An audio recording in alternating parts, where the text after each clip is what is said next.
maksatsız gel zayağa uzmadı ömür.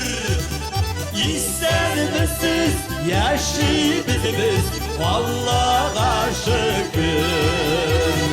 20 yıl aman birge Allah'a şükür. Siz de isen biz de isen Allah'a şükür. Allah'a şükür.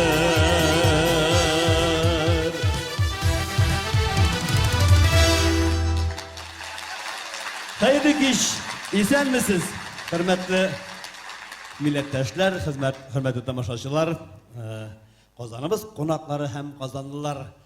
Allah'a şükür 20 yıl ilik matur ötürüp sizin bilen şu mehabet binada birinci tapkır jırlaşıp oturgan edik. 20 yıl vakit uzup da gitken.